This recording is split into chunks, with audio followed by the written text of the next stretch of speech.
Buenas tardes, siento que ya estamos conectados con nuestros participantes. Les damos a todos la bienvenida, buenas tardes a todos, todas y todes. Les saludamos afectuosamente y les damos la bienvenida a este seminario denominado Gramsci y la filosofía de la praxis, aportes para un proyecto ético-político del trabajo social, organizado por la Universidad Católica de Temuco, en colaboración con la Universidad Academia Humanismo Cristiano y la Universidad Federal Santa Catarina de Brasil. Este espacio espera constituirse en el primero de una serie de encuentros en que se aborden los pensamientos de Antonio Gramsci y su relevancia para el trabajo social, en términos de soporte teórico y orientación de la praxis. La pregunta que puede surgir y que esperamos avanzar en su respuesta hoy es ¿cuál es la influencia de Gramsci en el trabajo social? Probablemente en Chile no ha tenido una recepción tan amplia como quisiéramos. Sin embargo, es posible reconocer sus conceptos fundamentales en diversos escritos y discursos. Por ejemplo, filosofía de la praxis, hegemonía, bloque histórico o intelectuales orgánicos. A su vez, en el pensamiento crítico latinoamericano, cobra mucha relevancia y ha abierto diversas discusiones. De esta manera, este primer encuentro cuenta con la participación de dos expositores y una expositora que ya detallaré más adelante, cuyas presentaciones esperamos nutran el diálogo en torno a abordar la influencia de Antonio Gramsci en el trabajo social y la necesidad de retomar sus aportes frente al actual contexto histórico.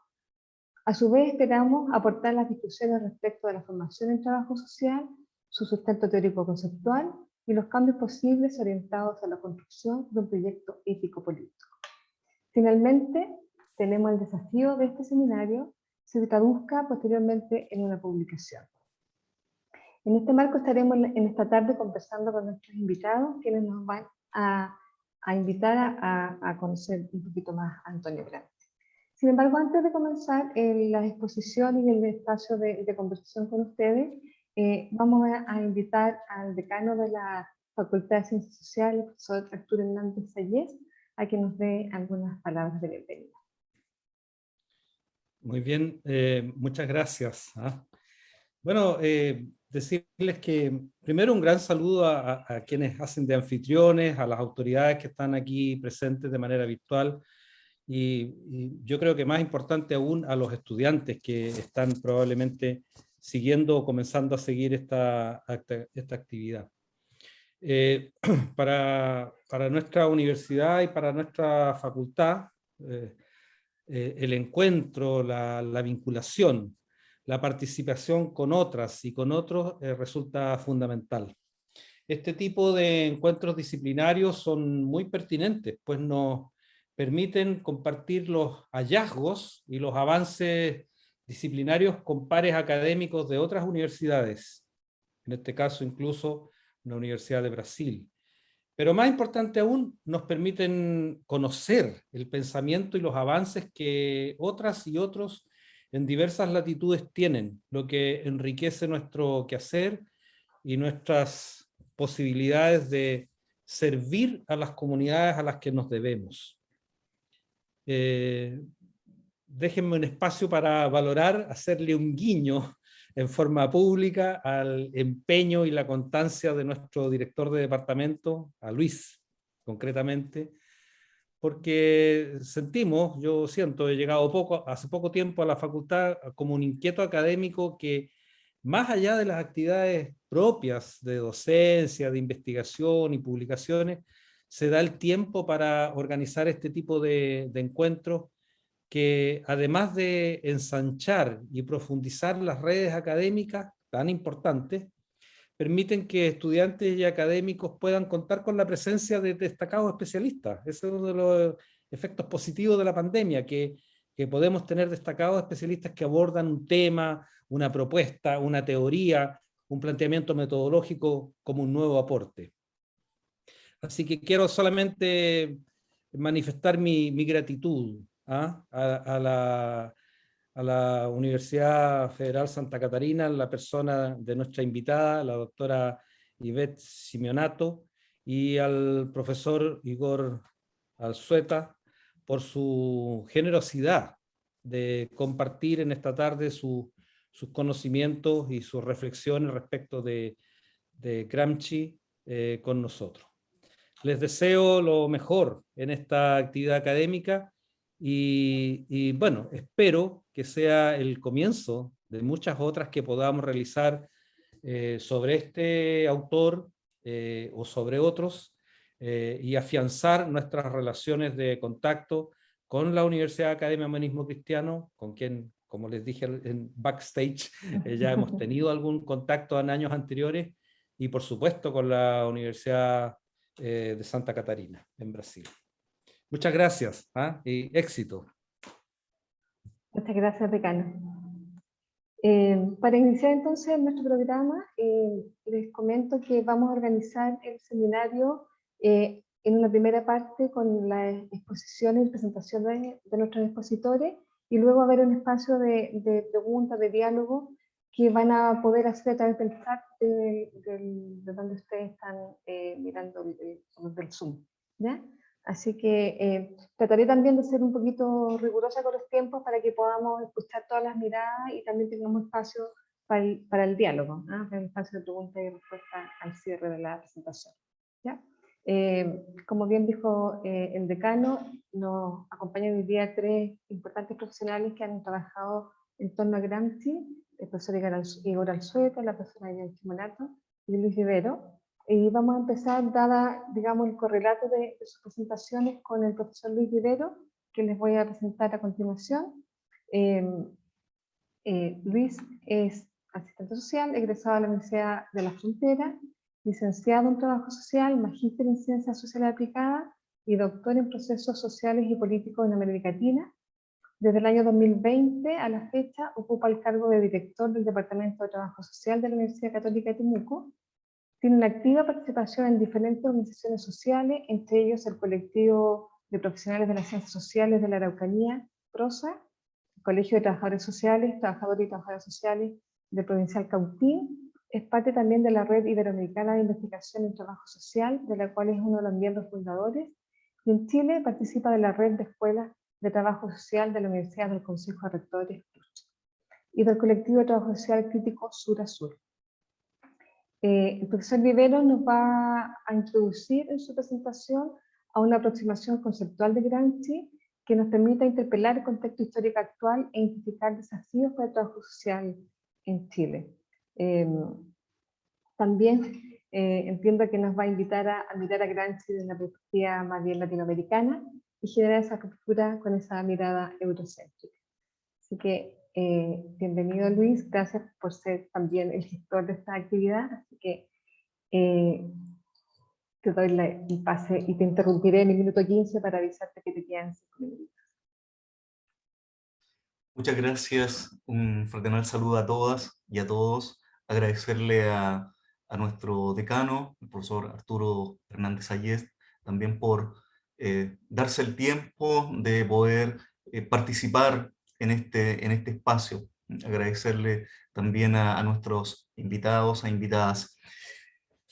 Bueno, como señalaba la profesora Angélica, yo quiero hacer una pequeña aproximación muy sencilla aún sobre algunos de los conceptos fundamentales del pensamiento de Antonio Gramsci, para desde ahí problematizar algunos de los elementos que él plantea en el contexto de la realidad sociopolítica actual y pensarlo, como adelantó la profesora Angélica, y pensarlo desde Latinoamérica. Entonces voy a hacer una pequeña presentación para ir más bien ordenándome en el tiempo, y no extenderme.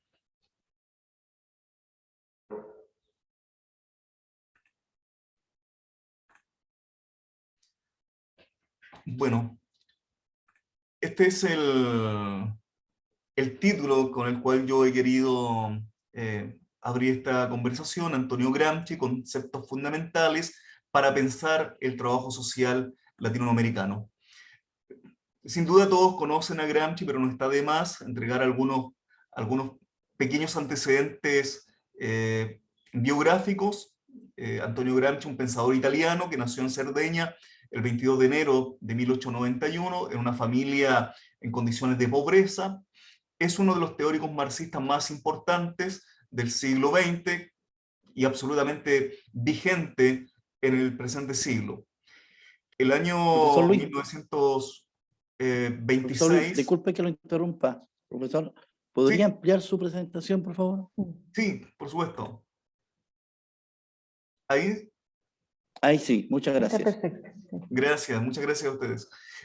Bueno, decía que en el año 1926 Antonio Gramsci fue encarcelado por el régimen de Benito Mussolini, y recordar que en aquel entonces quien dicta la sentencia dice que vamos a encarcelar a este cerebro por 40 años para que deje de pensar. Y todos sabemos que en la cárcel es donde Antonio Gramsci escribe su obra más importante, que son los cuadernos de la cárcel. Y sin duda no pensado como escribir un libro, sino que son notas que él va escribiendo. Y también pensemos en las condiciones en las cuales fue escrita esa fabulosa obra de Antonio Gramsci. Estamos hablando de una cárcel en los años 30 de la Italia fascista y con todo el control que había respecto de la persona de Antonio Gramsci. Bueno, luego de muchas gestiones que se hicieron para que fuese liberado, Antonio Gramsci fallece el 27 de abril de 1937, apenas 6 días después de haber sido excarcelado. Una pregunta que nos hacemos: ¿por qué leer a Gramsci hoy? Bueno, hay condiciones, sin lugar a duda, históricas que nos distancian de aquel periodo en que Gramsci hace sus análisis, sus aportes político-intelectual. Pero sin embargo existen condiciones materiales y también subjetivas que nos permiten tomar los conceptos y la lectura que Gramsci hace en su momento para poder comprender, interpretar y explicar las situaciones que hoy día se están dando a nivel latinoamericano y a nivel de nuestro país en particular, con la crisis del modelo capitalista en su fase neoliberal. Y la crisis también, la crisis política y de la clase política, que sin lugar a duda también está presente. Decía entonces, retomar a Gramsci en el contexto de esta crisis del capitalismo neoliberal no pretende en ningún caso hacer una nueva lectura, una relectura de Gramsci, sino más bien buscar aquellos conceptos que nos permiten comprender, interpretar el actual escenario. Y en el campo del trabajo social, fundamentalmente para poder mirar cómo nuestra disciplina puede incorporar aquellos conceptos que nos permitan, por un lado, la producción de conocimientos respecto de esta realidad, una producción interpretativa, explicativa, pero por otro lado también pensar los procesos de intervención, formación e intervención.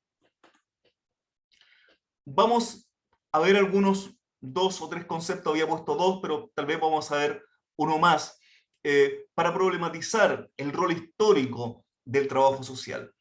Voy a poner algunas citas de Gramsci para poder ir sintiendo un poco qué es lo que nos provoca, lo que Gramsci planteaba por allá por la década del 20 y finales del 20 del siglo pasado, para mirar qué está ocurriendo hoy día y qué tan acertado estaba Gramsci en aquello análisis respecto de lo que hoy día podemos comprender de estas tensiones, de estas rupturas, de estas crisis. Sin duda, uno de los conceptos que más se utiliza del aporte teórico de Antonio Gramsci es el concepto de hegemonía. ¿Y qué dice Gramsci?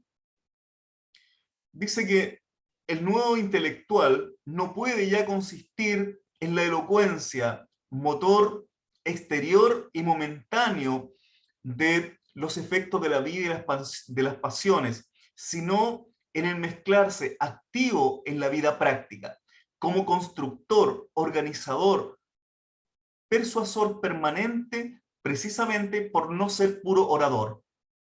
O sea, ahí ya no está dando algunos elementos para pensar y problematizar el rol del trabajador social y la trabajadora social. O sea, ¿cuál es el rol que tiene el trabajador social en esta relación permanente, cotidiana, con los sectores más excluidos?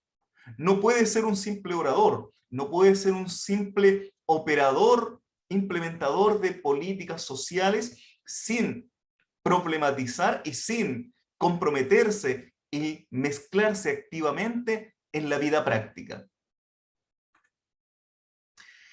El concepto de hegemonía contribuye a la comprensión de las relaciones de poder. Es decir, cuando estamos hablando de hegemonía, estamos revisando, mirando, explicando cómo se configuran las relaciones de poder. Las relaciones de poder que se presentan en el orden económico, político, cultural e ideológico en la estructura social. Este concepto de hegemonía contribuye a explicar estas relaciones de poder y además nos permite entender cómo se materializa esta hegemonía. Y aquí dice Gramsci que esta hegemonía se materializa a partir de la configuración de un bloque histórico-político. Es decir, hay un bloque histórico que logra hacerse y transformarse en hegemónico. Y esta hegemonía se da a partir de la capacidad que tiene este bloque histórico de dirección y control. Este es un grupo de la sociedad civil que es capaz de poner en práctica un proyecto ideológico, un proyecto político ideológico. Tiene una capacidad de dirección y de control. La hegemonía se expresa a partir entonces de la coerción, el uso de la fuerza y del consenso. Cuando no hay la hegemonía absoluta, lo que se manifiesta con mayor claridad es el uso de la fuerza para poder seguir manteniendo el control. En este proceso de hegemonía aparece otro concepto que es muy necesario revisarlo, que es el concepto de intelectuales. Porque los intelectuales juegan un papel fundamental en la producción y en la reproducción de la hegemonía de la clase dirigente. Gramsci se pregunta, ¿quiénes son los intelectuales? ¿O qué es ser intelectual? Y responde que todos y todas somos intelectuales. O sea, todos utilizamos el intelecto para algo.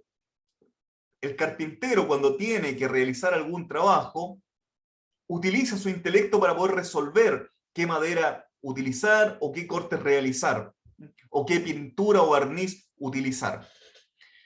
Pero hace la distinción respecto de aquellos que son intelectuales tradicionales por el solo hecho de estar desarrollando alguna función, de aquellos intelectuales que tienen una función en la producción y la reproducción de la hegemonía, que son los cuadros intelectuales de las clases dirigentes. Esos son los intelectuales orgánicos. En tal sentido, la clase dirigente crea intelectuales, forma intelectuales. En el caso de Chile, un ejemplo clásico, pero que ilustra muy bien esto, son los Chicago Boys. ¿ya? Se forman estos intelectuales para luego instalar el proyecto ideológico neoliberal, darle organicidad a ese proyecto. Son los que además definen las bases filosóficas, ideológicas, que luego se expresa también en el sentido común, en el relato del sentido común. Y aquí solamente voy a hacer un paréntesis para ponerlo como ejemplo. Si hoy día vemos la propaganda electoral de la UDI, dicen que van a defender el sentido común. La UDI está por defender el sentido común. Y la pregunta que nos hacemos, ¿cuál es el sentido común? El sentido común que están defendiendo es el sentido común que reproduce los principios filosóficos de su proyecto ideológico.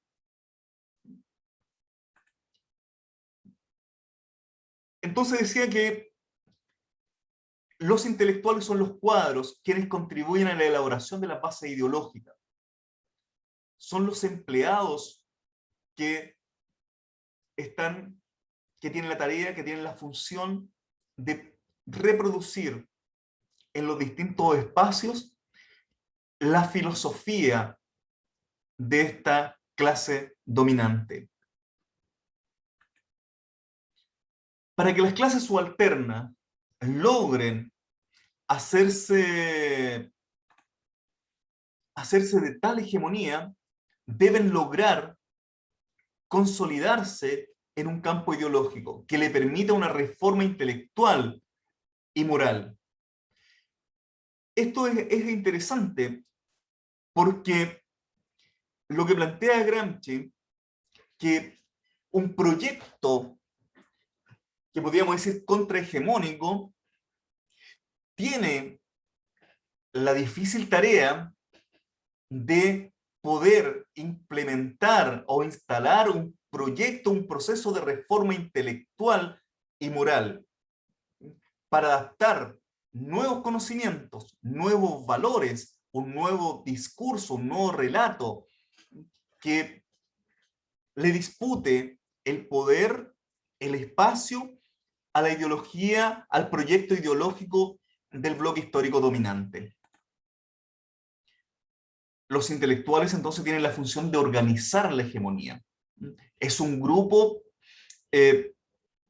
hegemonía social de un grupo y su dominio estatal. Esto es el consenso dado por el prestigio de la función en el mundo productivo y el aparato de coerción para aquellos grupos que no consistan ni activa ni pasivamente, o para aquellos momentos de crisis, de mando y de dirección en los que el consenso espontáneo sufre crisis. Es decir, en aquellos momentos en que se presentan ciertos quiebres, ciertas crisis, los intelectuales también están ahí para poder, de alguna forma, aminorar esa crisis. Lo que hace el trabajo social o los y las trabajadoras sociales, de alguna forma es eso, ir controlando un poco las crisis. Los intelectuales formarían una capa diferenciada, dice Gramsci, principalmente al servicio de las clases dominantes. Bueno, esto ya lo hemos dicho y no lo voy a repetir. Y aquí es donde quiero hacer una propuesta de pensar a Gramsci en clave latinoamericana. Por eso es que planteo la idea de un pensamiento gramsciano-freiriano, en esta articulación que el mismo Paulo Freire hace de los planteamientos de Antonio Gramsci. Por ejemplo, el mismo concepto de filosofía de la praxis. La filosofía es un orden intelectual, cosa que no puede ser ni la religión ni el sentido común. La filosofía es la crítica y la superación de la religión y del sentido común. El hombre que al llegar a un cierto momento se siente libre, con conciencia de su propia responsabilidad y su propio valor, no quiere que ningún otro le imponga su voluntad y pretenda controlar sus acciones y su pensamiento. Estoy poniendo estas citas para poder comprender o visibilizar cómo luego en Paulo Freire encontramos estas ideas gramscianas. Y aquí, ¿qué nos dice Paulo Freire? El hombre simple no capta las tareas propias de su época. Le son presentadas por una élite que las interpreta y se les entrega en forma de receta, de prescripción a ser seguidas. Y ahí tener cuidado como muchas veces el trabajo social hace ciertas prescripciones respecto de lo que tienen que hacer los sujetos, las clases subalternas con las cuales nosotros nos involucramos.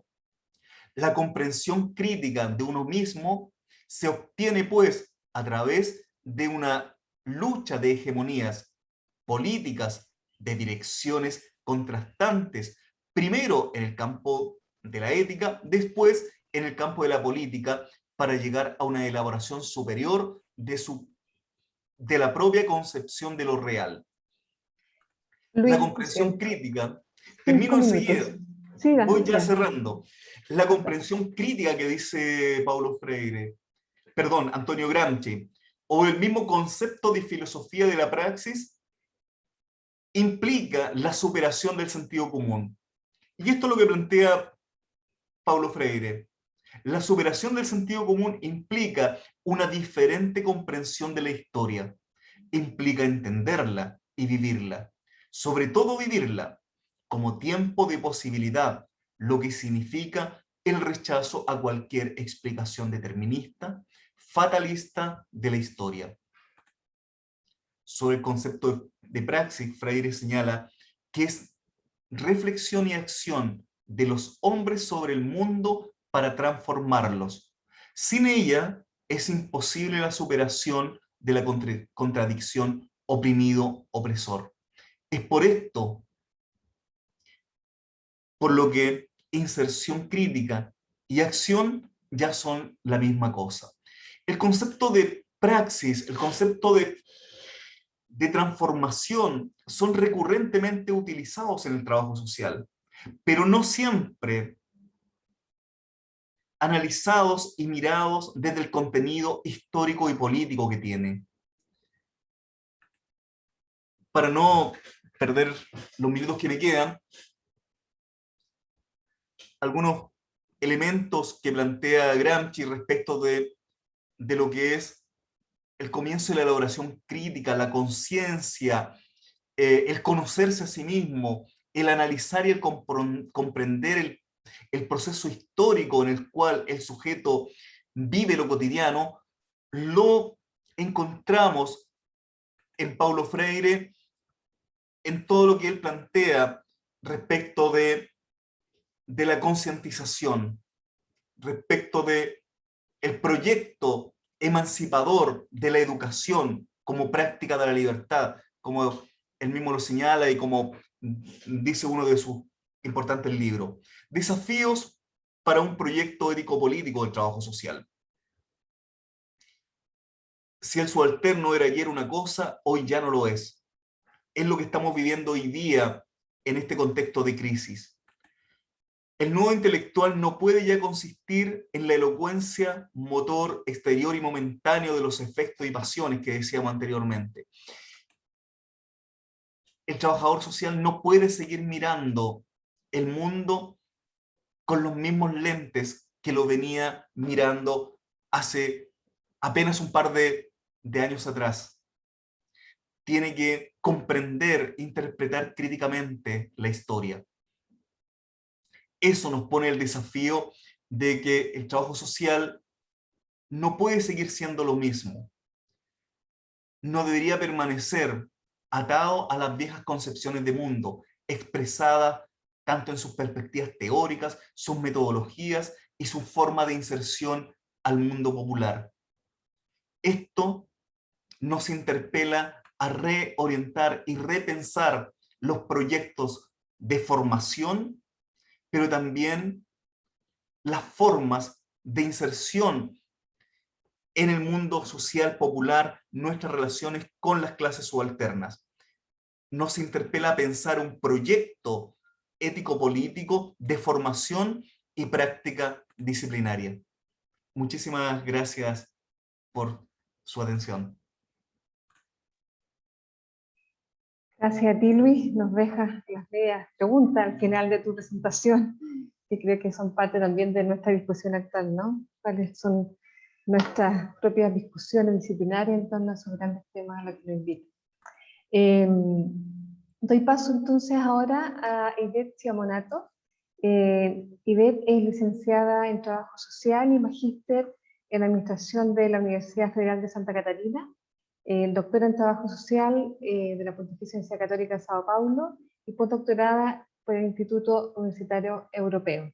Profesora titular jubilada de la Universidad Federal de Santa Catarina, integrante del plantel permanente del programa de posgrado en Trabajo Social, tiene experiencia en el área de trabajo social con énfasis en fundamentos del trabajo social, trabajando principalmente en temas vinculados a Gramsci, Estado-Sociedad, sociedad civil, política social y trabajo social.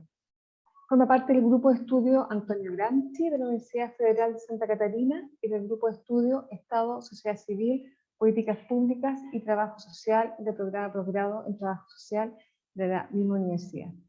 Es miembro del Book Council de Editora Cortés y de la International Gramsci Society. Entre las principales publicaciones se destaca el libro, en su cuarta edición, Gramsci, su teoría, influencia en Brasil. Ahí después tú me complementas, Ivette, con el nombre completo. Ivette, es un placer tenerte acá con nosotros, y ver también cómo el trabajo social en Brasil abordado con tanta profundidad Gramsci. Y en este marco, la presentación de Ivette abordará justamente la filosofía de la praxis y su relación con lo ético y político del trabajo social y cómo Gramsci puede inspirar dicho proyecto. Así que muchas gracias, Ivette, bienvenida y te escuchamos. Muito obrigada, Angélica. Eu gostaria de agradecer muito pelo convite de estar aqui nesse dia, através do professor Luiz Ribeiro, a quem saúdo. Saudar o professor decano Arturo, Igor, Angélica, ao pessoal da informática que está aqui colaborando. Eu gostaria de saudar a todos os trabalhadores e trabalhadoras sociais do Chile e do Brasil e das outras partes do mundo que estão nos escutando. E principalmente aos estudantes, né, que hoje estão num processo de formação profissional e que Gramsci certamente exerce e poderá exercer um papel de grande importância, como colocou o professor Luiz. Então, muito obrigada e parabéns, né, à iniciativa de organizar esse seminário, que é um momento importante para a gente discutir as ideias no Brasil, no mundo e no Brasil, frente à crise capitalista que a gente está vivendo, né? Como a Angélica colocou, eu, em primeiro lugar, quero pedir desculpas pela língua, por não falar o espanhol, só falar um portunhol. Como diz Gramsci, a língua é uma disputa de hegemonia, então hoje eu já perdi, porque aqui sou minoria, né? Mas peço desculpas, vou falar devagar para que vocês me compreendam, né? E espero futuramente poder falar corretamente o espanhol e não o portunhol, né? Então, muito obrigada, né, pelo convite, né, e parabenizar mais uma vez a Universidade de Temuco e o professor Luiz por essa iniciativa, né? Eu gostaria de dizer que, diante da crise orgânica que nós vivemos hoje, uma crise econômica, política, cultural, uma crise que se soma à crise sanitária que nós vivemos no mundo todo, né, ao crescimento da pobreza e, ao mesmo tempo, ao crescimento da riqueza que se espalha pelo mundo. Eu diria que Gramsci hoje é uma referência fundamental para a gente desvendar essas intrincadas condições que a gente vive hoje na humanidade, porque ele nos oferece chaves de leitura e conceitos que são extremamente atuais, embora ele tenha refletido a realidade do início dos anos 20 e 30 do século passado, mas a obra dele permanece uma obra atualíssima para a gente pensar a realidade contemporânea, né? E pensar nas suas possibilidades de transformação. Eu diria que toda a obra de Gramsci, dos escritos juvenis aos cadernos do cárcere, é uma obra comprometida com o projeto de transformação social, né? Toda a luta que Gramsci faz, né, é discutir por que se constitui a sociedade burguesa, quais são as ferramentas que ela se utiliza, mas também quais são as ferramentas que as classes subalternas podem desenvolver no caminho da sua superação, né? A gente sabe que a obra de Gramsci não é uma obra fácil, é uma obra complexa, como o professor Luiz também mencionou, né? São notas que ele escreveu na prisão, e os escritos antes da prisão, aquilo que ele dizia que era uma análise de conjuntura, embora, né, é importante a gente ler a obra por completo, porque desde os escritos pré-carcerários, Gramsci tem uma continuidade na sua reflexão teórica que ele traz, um aprofundamento daquilo que ele entende como socialismo, da superação da sociedade capitalista e da construção de um outro projeto societário a partir das lutas das classes subalternas. Portanto, eu diria que trabalhar com Gramsci é trabalhar do ponto de vista da luta de classes. Gramsci está empenhado numa ampla reflexão política que é vinculada às lutas sociais, vinculada às lutas das classes populares, mas vinculada também a expressar como a burguesia se constrói, né, e transmite a sua visão de homem de mundo, principalmente através do Estado, da sociedade política e da sociedade civil, que ele denominou de aparelhos privados de hegemonia. Então, eu diria que uma das grandes inovações que nós temos no pensamento Gramsci, que dá título a esse seminário, é o conceito de filosofia da praxis, que é a forma como ele traduz a concepção do marxismo. Eu gostaria de dizer que filosofia da praxis não é um simples sinônimo de marxismo. Gramsci inova na sua obra quando, a partir do pensamento de Marx, especialmente do prefácio de 59, ele traz novamente a discussão da relação entre estrutura e superestrutura, ou seja, das condições objetivas e materiais da vida dos homens, aliado à vontade humana e ao processo de como as subjetividades se constituem, né, nesse processo de luta.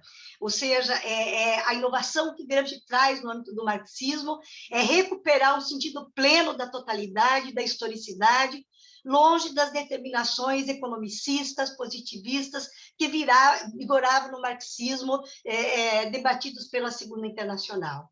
Eu acho que Gramsci tem essa capacidade, né, e ele traz uma proposta de uma nova concepção de marxismo, traduzida na filosofia da praxis, que é a maneira com que ele vai traduzir aquilo que ele compreende como um processo de transformação.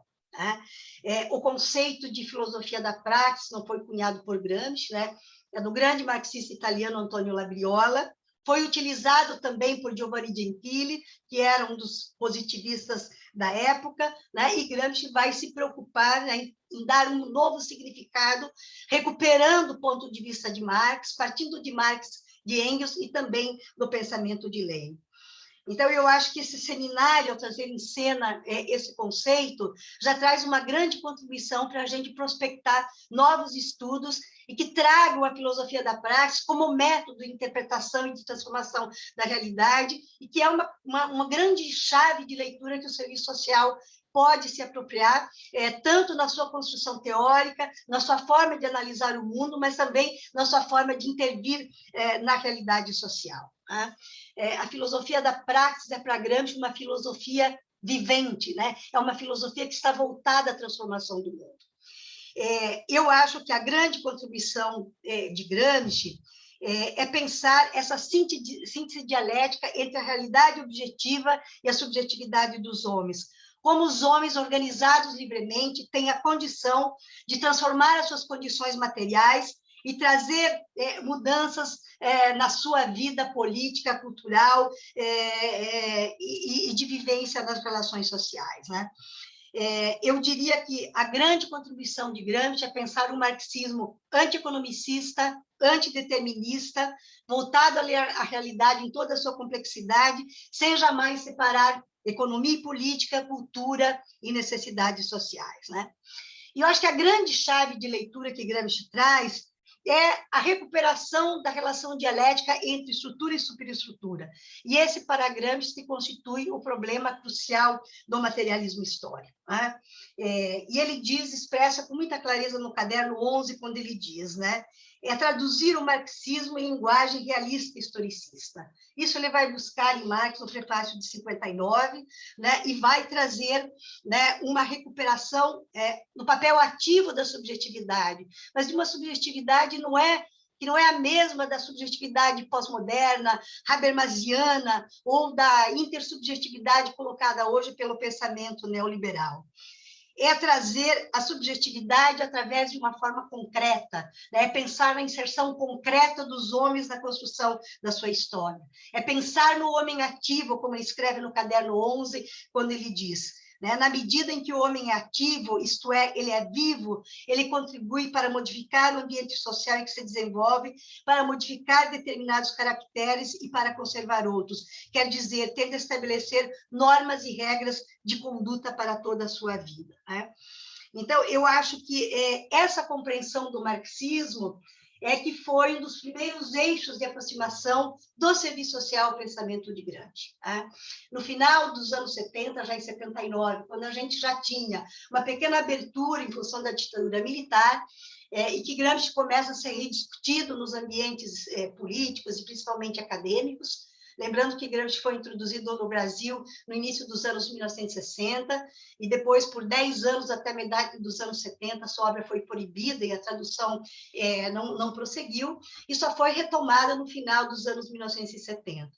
Em 1979, a gente tem o terceiro Congresso Brasileiro de Assistentes Sociais, onde a gente chama de Congresso da Virada, quando a gente tem um grupo protagonista que retoma o marxismo, que havia sido discutido pela Universidade Católica de Belo Horizonte em 72, 74, pelo método BH, grande influência aí de Vicente de Paula Faleiros, que foi exilado no Chile, mas essas ideias, né, sofrem uma grande interrupção com a ditadura militar.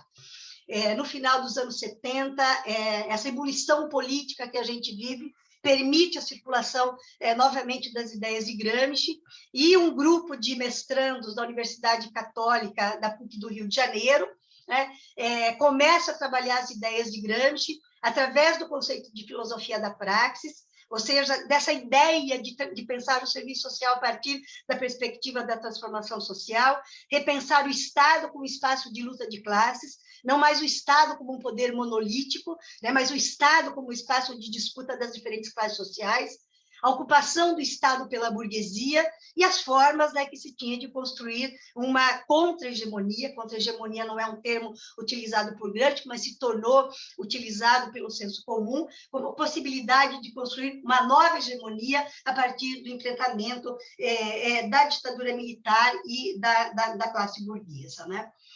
Então, eu acho que, se a gente pensa, né, que o assistente social tem um papel extremamente importante na difusão de uma nova concepção de mundo, a sua atuação prática e a sua construção teórica abarca também uma dimensão educativa, que é essencial para a gente ter elaborações inovadoras, né, que se colocam antagônicas aos modos de pensar reacionários que reaparecem na sociedade hoje com muita intensidade, que se articulam sobre uma nova roupagem como se fossem pensamentos novos, né?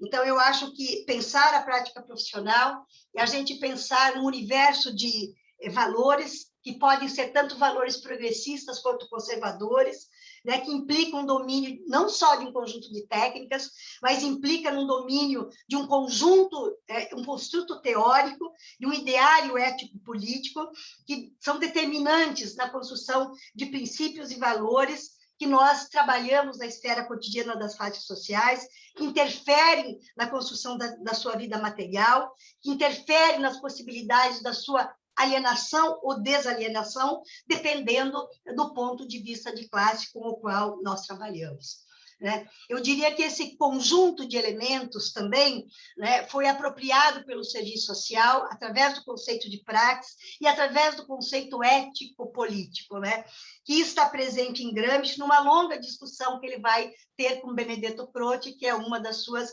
interlocuções nos cadernos do cárcere, né?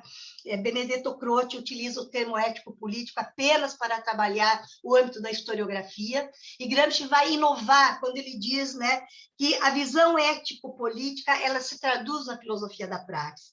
é a elaboração da estrutura e superestrutura na consciência dos homens.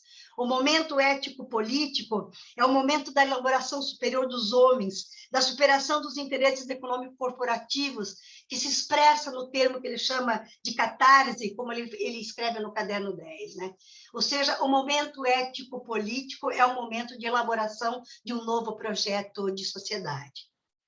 Vejam bem, quando nós falamos isso, né, e o professor Viveiro apontou muito bem, o serviço social não é uma profissão responsável por si só pela transformação social, mas ele pode, a partir de premissas teóricas e de princípios que orientem o seu agir profissional, ele pode pensar em contribuir com um projeto de transformação social. Esse foi o eixo que deu origem à discussão do projeto ético-político do serviço social brasileiro, que vem sendo construído pelo menos nos últimos 30 anos, nas últimas três décadas, desde 1979, em 1982, com a revisão curricular, onde nós superamos a divisão do caso grupo e comunidade. Depois, em toda a discussão que se tem na apropriação do pensamento marxista, através das diferentes tendências, e surge o projeto ético-político a partir da lei de regulamentação da profissão, da revisão do Código de Ética e também da construção das novas diretrizes curriculares que foram aprovadas em 1996 e começaram a ser implantadas em 1999, né? O que a gente buscou naquilo que a gente chama de projeto ético-político, que não é um projeto material, mas ele tem um conjunto de regras e princípios que orientam a nossa vida profissional, não é? O projeto ético-político, sintetizando a partir daquilo que José Paulo Neto colocou muito bem, né? Ele mostra que os projetos profissionais, né, inclusive o projeto ético-político, apresentam a autoimagem de uma profissão, elegem os valores que a legitimam socialmente, delimitam e priorizam os seus objetivos e suas funções, formulam os requisitos teóricos, institucionais e práticos para o seu exercício, prescrevem normas para o comportamento dos profissionais, estabelecem as balizas da sua relação com usuários de seus serviços, com as outras profissões, com as organizações e instituições sociais públicas e privadas. Em suma, o projeto ético-político articula os seguintes elementos constitutivos: uma imagem ideal da profissão, os valores que a legitimam, sua função social e seus objetivos, os conhecimentos teóricos, os saberes interventivos, as normas para as práticas ao qual eles se destinam. Então, essa elaboração não foi fruto de um trabalho isolado no Brasil, né? Foi fruto de mais de 200 oficinas que foram realizadas junto às universidades, né? Através das instituições organizativas da categoria, juntamente com universidades públicas e privadas, com estudantes de graduação e de pós-graduação, né? E que isso deu origem a esse conjunto de princípios que traduzem o Código de Ética, que traduzem a Lei de Regulamentação da Profissão e que se tornou, né, hegemônica na profissão e que tem como seu eixo central a perspectiva marxista, principalmente fundadas nos pensamentos de Marx, de Gramsci e de Lukács, né? Eu diria que isso não é uma coisa tranquila, não é? Hoje, essa perspectiva que a gente construiu ao longo desses anos, ela é tensionada pela realidade que nós vivemos hoje, né? Ela é tensionada não porque o projeto ético-político está em crise, mas ela é tensionada pela crise que nós vivemos hoje na sociedade, né? É uma crise, a crise do capital que atravessa a profissão, né? Com o avanço do neoliberalismo, com o retorno do conservadorismo, com o redirecionamento que a gente tem no mundo do trabalho, né? Com as novas demandas profissionais, a partir das novas tecnologias requeridas nos programas sociais, especialmente na área pública, com os critérios de seleção, de focalização, a restrição de recursos, o desmonte das políticas sociais, né? O desrespeito que nós temos aos direitos sociais, políticos e civis, como a gente vive na realidade brasileira hoje, né? A mudança no perfil socioeconômico dos estudantes que chegam às universidades hoje, a política educacional brasileira, com grande incentivo aos cursos à distância, isso fragiliza a formação profissional e a capacitação dos profissionais. Nós somos hoje, dados de 2019, 451 cursos oferecidos nas modalidades de ensino pública, presencial e ensino à distância. Nós temos 72 cursos oferecidos em universidades públicas e 379 em universidades privadas. Nós somos hoje... Disculpe, Ivette. 5 minutos. Sim, Nós somos hoje sim. mais de 200 assistentes sociais em todo o Brasil, num país continental. Então, essas são dificuldades que nós temos na execução, né, e materialização do nosso projeto ético-político-profissional. Né? Mas eu só para dizer, e final, depois a gente pode ampliar o debate, Gramsci tem uma presença muito grande no serviço social brasileiro. Eu realizei uma pesquisa juntamente com mestrandas e doutorandas na produção do serviço social de 2010 a 2020, tanto em trabalhos publicados em livros, capítulos de livros, em teses e dissertações de mestrado, e a gente verificou uma presença enorme do pensamento de Gramsci no serviço social, em temas para discutir Estado, sociedade civil e políticas sociais, para discutir sociedade civil e democracia, hegemonia e sociedade civil, filosofia da praxis e projeto ético-político, enfim, há uma grande aproximação de Gramsci com as categorias, do serviço social com as categorias de Gramsci. Eu diria que muitas vezes buscado em sentido instrumental, eu acho que isso, né, é comum porque a obra de Gramsci é complexa, mas a gente tem hoje uma permeação muito grande do pensamento de Gramsci, inclusive através de estudos filológicos, para entender melhor os conceitos de Gramsci, como o professor Luiz Iveiro também colocou, e não apenas utilizá-los, né, de forma mecânica. Mas Gramsci tem iluminado muitas discussões do serviço social, no âmbito da produção teórica, no âmbito da prática política, dentro das nossas instituições, nas lutas das classes subalternas e também para compreender os meandros da realidade brasileira. Né? Hoje a gente vive um momento muito difícil com o governo brasileiro, de um ataque grande ao marxismo, né? Através daquilo que eles dizem marxismo cultural, está presente no pífio plano de governo que o Bolsonaro apresentou, onde ele diz lá que é preciso combater o marxismo cultural nas universidades.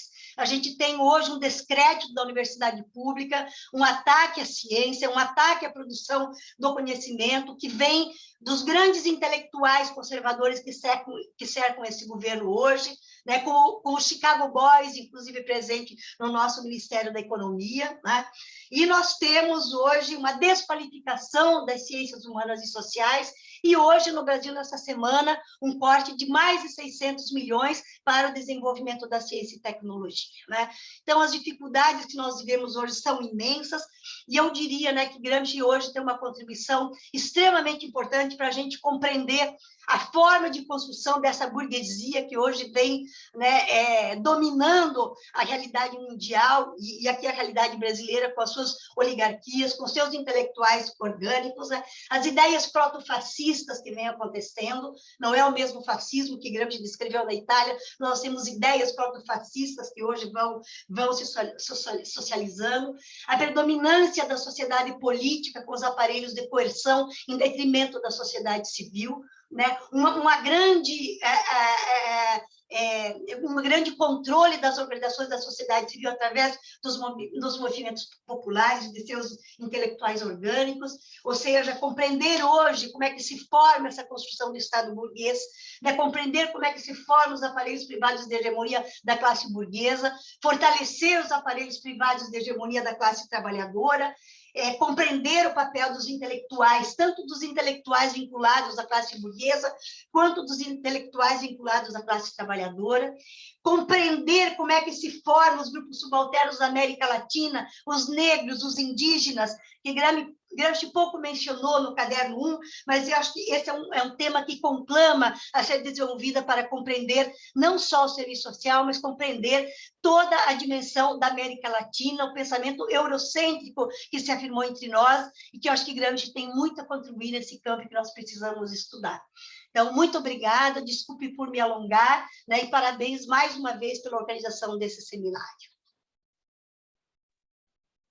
Mil gracias a ti, Ivette, por tu energía. Es difícil en 20 minutos sintetizar tanta experiencia, además de ustedes en Brasil, en torno a Gramsci y el proyecto que han ido construyendo tan colectivamente, ¿no? Así que muchas gracias por tus palabras inspiradoras. y nos dejaste energizados también. Así que invito ahora a Igor Alzueta. Igor es trabajador social y máster en intervención social, experto en intervención con población inmigrante por la Universidad Pública de Navarra. Se destaca lo pública para que no haya confusiones. Llegó a Chile Igor en 2015, donde ha trabajado en el Departamento de Promoción Comunitaria de la Municipalidad de Recoleta, en el programa piloto de mediación social intercultural del Ministerio de Desarrollo Social. En el 2015 se incorporó a la Universidad Andrés Bello en calidad docente honorario y en 2019 se integra en calidad docente jornada completa a la Universidad Académica de Humanismo Cristiano. Actualmente Igor se encuentra desarrollando su tesis doctoral en Ciencia Política en la Universidad de Barcelona con un estudio sobre la revuelta social y su lectura de la teoría de la hegemonía. Desde ahí también su presentación se denomina catarsis, un concepto necesario para el trabajo social, y para ello abordará algunos conceptos centrales de Gramsci, tales como sentido común, hegemonía, espíritu de decisión y catarsis. Así que bienvenido Igor, y también te dejo tu espacio. También te voy a interrumpir, te voy a hacer una señita de 5 minutos antes. Muchas gracias. Bueno, la verdad que Luis y yo te han dejado muy alto, ¿no? el nivel. Así que bueno, gracias. La verdad que siempre es interesante, ¿no? Compartir estos espacios con personas, ¿no? Que tienen también cosas que decir, ¿no? Novedosas, diferentes a las de uno, ¿no? Y siempre estás ahí como con...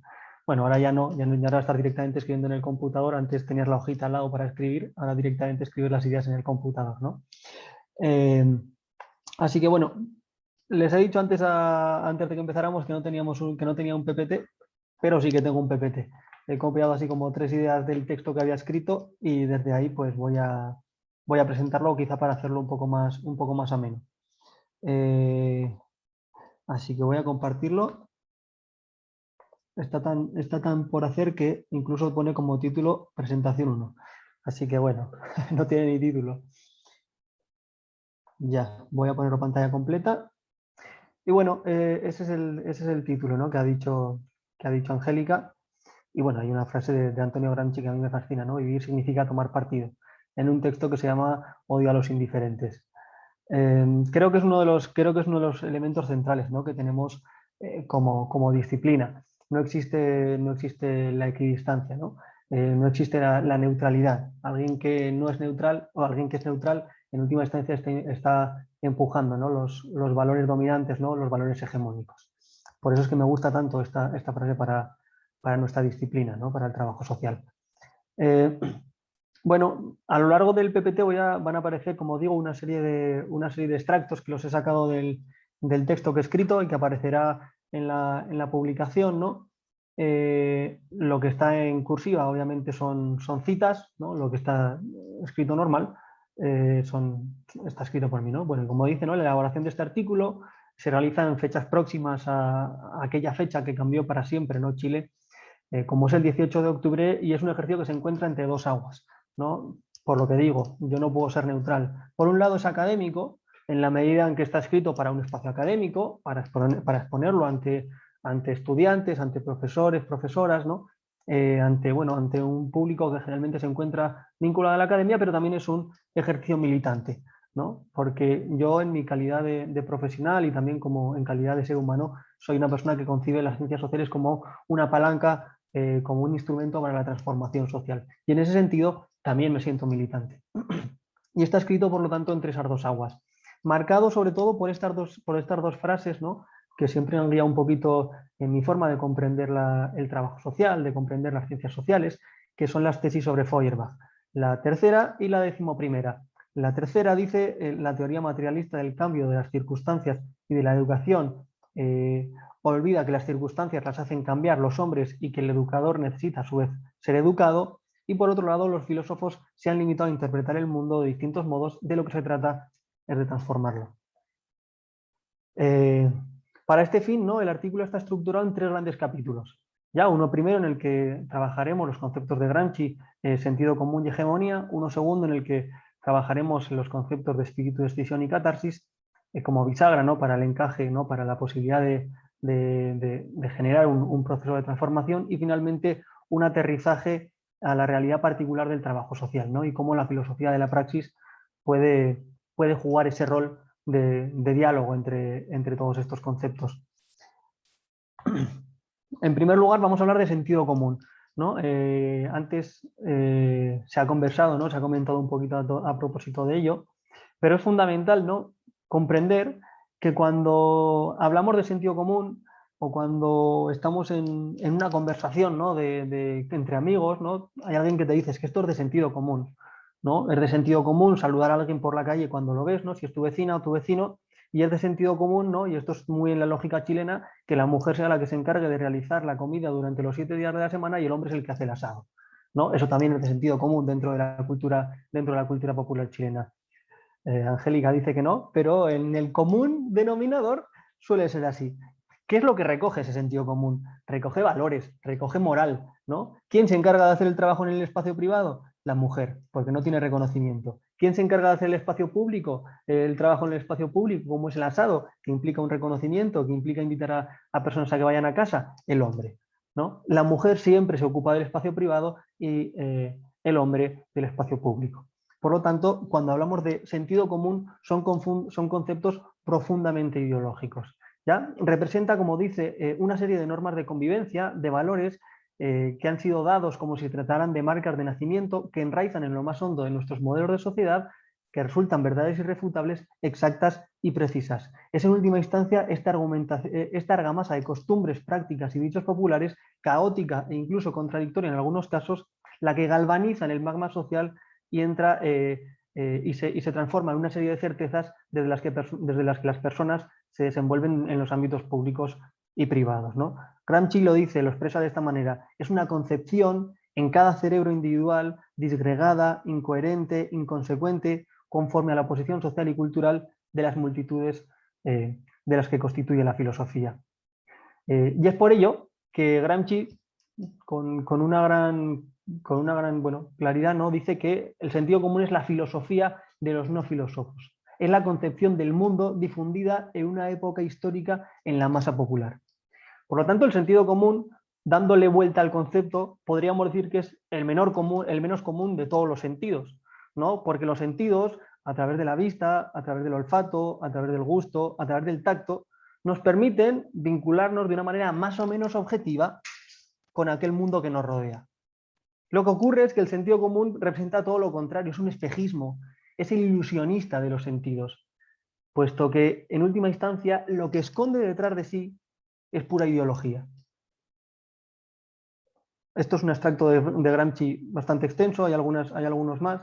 Ya dice, el orden actual se presenta como algo armónicamente coordinado, establemente coordinado, y la muchedumbre de los ciudadanos vacila y se asusta en la incertidumbre ante lo que podría aportar un cambio radical.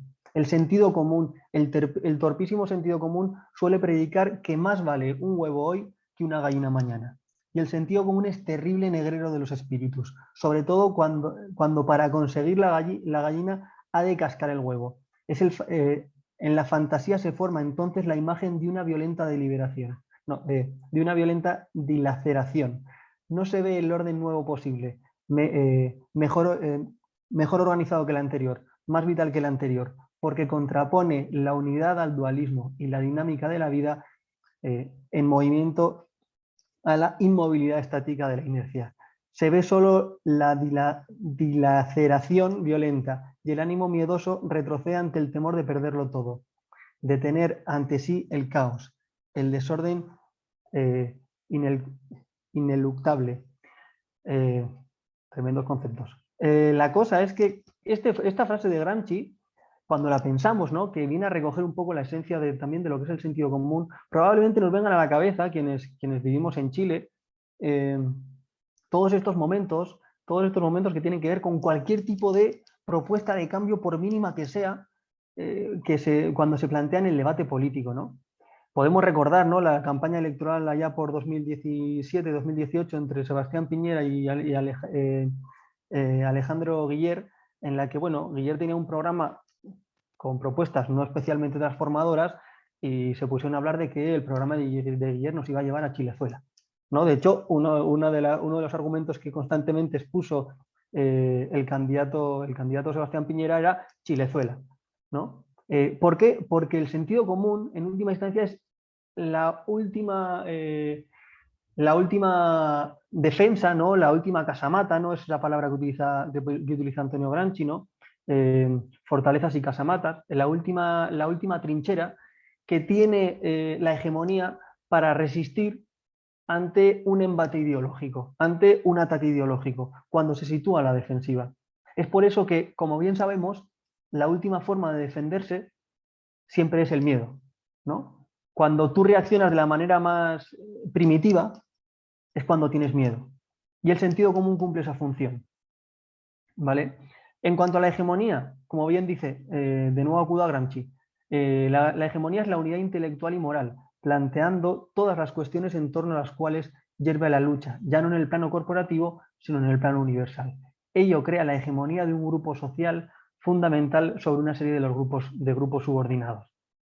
Stuart Hall amplifica, ¿no? esta definición e incorpora otros elementos. La hegemonía implica la asunción de una posición dominante en un número de esferas diferentes de la sociedad al mismo tiempo. Economía, sociedad civil, vida intelectual y moral, cultura. La conducción de un tipo de lucha amplifica una lucha amplia y diferenciada, la conquista de un margen estratégico de consenso popular y, por lo tanto, el aseguramiento de una autoridad social que es lo suficientemente profunda como para conformar la sociedad en un nuevo proyecto histórico. En última instancia, la hegemonía es un elemento de dirección intelectual y moral, ¿no? Como vemos ahí en la primera frase, que baña, que permea, que forma parte, ¿no? De manera transversal de elementos tan variopintos, ¿no? Como tiene que ver la economía, como tiene que ver la sociedad civil, como tiene que ver la vida sexual y reproductiva, ¿no? Cuando eres pequeño y tú vas a la escuela, ¿no? Generalmente te dicen estudia algo que te sirva cuando seas mayor. No te dicen estudia algo que te llene, que te haga sentir bien, que creas que puede ser de utilidad, que puede ser bueno, que llene, ¿no? Lo que quieres hacer, sino te dicen estudia algo que te sea útil, ¿ya? Incluso la escuela desde el primer momento te está inculcando el elemento de la utilidad, el elemento de la productividad, el elemento de sacarle partido y rendimiento. Y ya no quiero decirte nada, ya no quiero decir nada como en un caso como es el chileno, en el que la educación es carísima, ¿no? Se paga y es muy cara. Y por lo tanto, pues si encima tienes que pagarla, más razón aún para que estudies algo que tenga la parte no retributiva. Capítulo 2, ¿no? del texto, hablamos del intelectual orgánico, catarsis y espíritu de escisión. Gramsci plantea, a propósito del intelectual orgánico, una reflexión bien interesante, ¿no? Los intelectuales saben pero no comprenden. El error del intelectual consiste en creer que se puede saber sin comprender y especialmente sin sentir ni ser apasionado. Esto es que el intelectual puede ser tal si se haya separado del pueblo-nación, o sea, sin sentir las pasiones elementales del pueblo, comprendiéndolas y por lo tanto explicándolas y justificándolas en una situación histórica determinada. Esta es una de las críticas que hace Antonio Gramsci al intelectual tradicional, ¿no? Al intelectual de la academia. Ese que desde su escritorio y a través de cifras y datos puede acercarse, ¿no? a la realidad. Antonio Gramsci dice que eso no es posible, ¿no? Que todo lo contrario, que un intelectual orgánico, un intelectual que utiliza su saber, su conocimiento y su tiempo, ¿no? Su esfuerzo para la transformación social, debe ser alguien que no solamente piense, sino que también sienta. Que no solamente comprenda, sino que también sea una persona apasionada.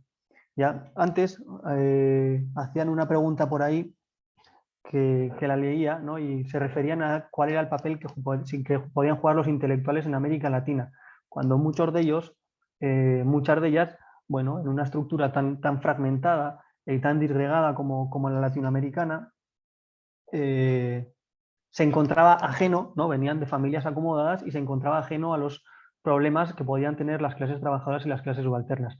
Bueno, si acudiéramos a Gramsci, lo importante no es de dónde viene, ¿no? Lo importante es qué hace con ese conocimiento, con ese saber y con esa posición ético-política en su vinculación con las clases populares, ¿no? No importa tanto la cuna de la que provengas, sino más bien la capacidad que tú tienes para, o las decisiones que vas tomando a lo largo de tu quehacer profesional. ¿Ya? Entonces, continúa Gramsci planteando eso de una masa humana no se distingue y no se hace independiente por sí misma, sin organizarse. Y no hay organización sin intelectuales, es decir, sin organizadores y dirigentes, sin que el aspecto teórico del nexo teórica-práctica se precise concretamente. Aquí se produce el tránsito, ¿no? De ese intelectual que hemos visto antes, ese que piensa pero no siente, a ese otro intelectual que se sabe con la capacidad y con el rol, ¿no? de participar de forma activa, de ser un organizador y un catalizador para las transformaciones sociales. Es decir, y aquí acudo a un grupo español, ¿no? que se llamaban Hechos contra el Decoro, que decía que se tenían que formar para ser un dirigente. En Gramsci, el intelectual también tiene que ser un dirigente. Y esto es muy importante, porque en muchas ocasiones, ¿no? cuando pensamos en esa lógica de construcción horizontal, ¿no? Pensamos que todo el mundo tiene que participar en una misma posición, ¿no? En una posición de igualdad. Pero para Gramsci, si pensamos en esa lógica de dirección, ya en esa lógica de la hegemonía como una dirección intelectual y moral, los y las profesionales de las ciencias sociales comprometidas, del trabajo social crítico, debe cumplir un rol de director, en el sentido que tiene que empujar y tiene que ir instalando una serie de conceptos, una serie de valores y una serie de términos en los discursos y en sus propuestas para la intervención social, ya cuando trabaja con las personas. Como dice, en este caso, como digo yo, en ese sentido, el giro que se le exige al intelectual profesional para ser bautizado como orgánico es el de transitar del espectador a actor, generando procesos de concientización entre los grupos sociales subalternos. Estamos en el tiempo igual, 3 minutos. No te creo. Así Ya. es la vida. Sí, de hecho así es la vida, pasa muy rápido, como el tiempo este. Espíritu de decisión y catarsis, dos conceptos. Dice Gramsci, ¿qué puede oponerse por parte de una clase innovadora a este complejo formidable de trincheras y fortificaciones de la clase dominante? El espíritu de decisión. O sea, la progresiva adquisición de conciencia de la propia personalidad histórica, espíritu de decisión que debe tender a extenderse de las clases protagonistas a las clases aliadas potenciales. Todo ello exige un complejo trabajo ideológico cuya primera condición es el exacto conocimiento del campo que se ha de vaciar de su elemento de masa humana. Necesitamos problematizar el mundo.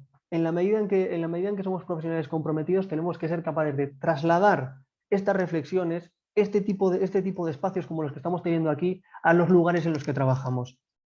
Si decimos que todo el mundo es un intelectual, ¿no? Como escuchábamos antes con Ivette, con Luis, cuando planteamos que todo el mundo es intelectual de una forma diferente, es porque decimos que todo el mundo tiene la capacidad de pensar el mundo, de problematizarlo. Y ese es el ejercicio del espíritu de decisión.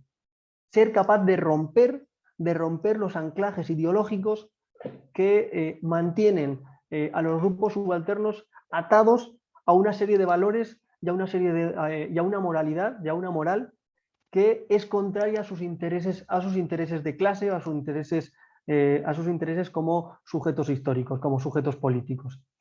Y a continuación viene el segundo de los conceptos. El espíritu de decisión es el primer estadio, ¿no? El momento de la problematización. La catarsis es el momento de ruptura histórica, ¿ya? Y la catarsis plantea esto que voy a leer a continuación. Paso del momento meramente económico al momento ético-político.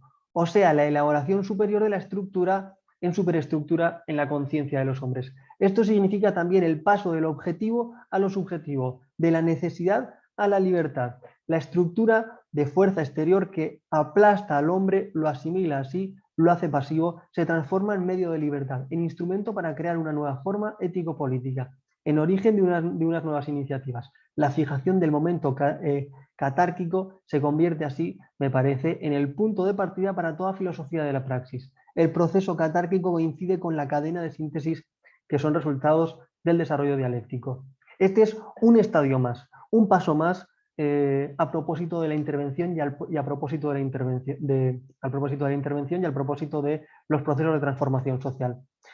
En la medida en que se producen los procesos de catarsis, sería posible plantear el siguiente concepto, hegemonía expansiva, ya que plantea Chantal Mouffe, en el que habla de una ruptura con la hegemonía anterior y la emergencia de nuevos valores, de nuevos conceptos que van empujando la historia, ¿no? Y como en un sentido transformador, en un sentido de progreso para el conjunto de la sociedad, tal y como dice ella. Y ya termino, no voy a entrar en filosofía de la praxis porque Ivette lo ha desarrollado bastante. Quiero plantear una última reflexión que siempre suelo hacer o que siempre intento plantearla cuando estamos con el equipo de trabajo allá en la academia, ¿no? Sí que hay unas cuantas hojas. Que apunta, ¿no? a este proceso último, ¿no? Los procesos de emancipación son ejercicios colectivos que conllevan desafiar y desorganizar una formación política última, pero también la sustitución de esta lógica hegemónica por un nuevo orden social alternativo, que se manifiesta implícitamente en el arte, en el derecho, en las actividades económicas, en todas las manifestaciones de la vida, individuales y colectivas. Para Gramsci no existe emancipación en la medida en que se rompe, para Gramsci solo existe emancipación en la medida en que se rompe la hegemonía y se construye una nueva. Y esto solamente es posible a través de la conquista del Estado por parte de las clases trabajadoras y los grupos subalternos. Es decir, aquí el italiano continúa adhiriendo a las tesis leninistas. Y este horizonte, o al menos el debate a propósito de este, no lo podemos negar los y las profesionales que aspiramos a transformar la realidad. Gracias. Excelente, igual, muchas gracias. Dejas ahí también un gran desafío, ¿no? Miren, tenemos hasta ahora 3 preguntas. Quería sugerir plantear las 3 preguntas, si bien hay algunas preguntas que son o para Igor, o para Ivette, o para Luis. Voy a plantear las preguntas y creo que aparece interesante poder dar una vuelta reflexiva de cada uno de ustedes en torno a esas preguntas, o si quieren también cerrar con algún tema adicional. ¿Les parece? Y vamos a partir en el orden inverso de cómo empezamos, para que así pueda también Luis cerrar el seminario. Si es que nos surgen preguntas entre medios, las voy a ir también registrando. La limitación de esta forma de Zoom es que no tenemos el espacio del diálogo abierto, ¿no? Así que vamos a tratar de traspasar todas las inquietudes a los expositores. Les comento, hay una primera pregunta que está vinculada a los temas de educación. Dice, ¿cómo podemos dirigir la educación pensando en la concientización, en la reflexión y la crítica si nuestra realidad chilena es academicista, donde los contenidos y la educación bancaria es la que prevalece en los colegios?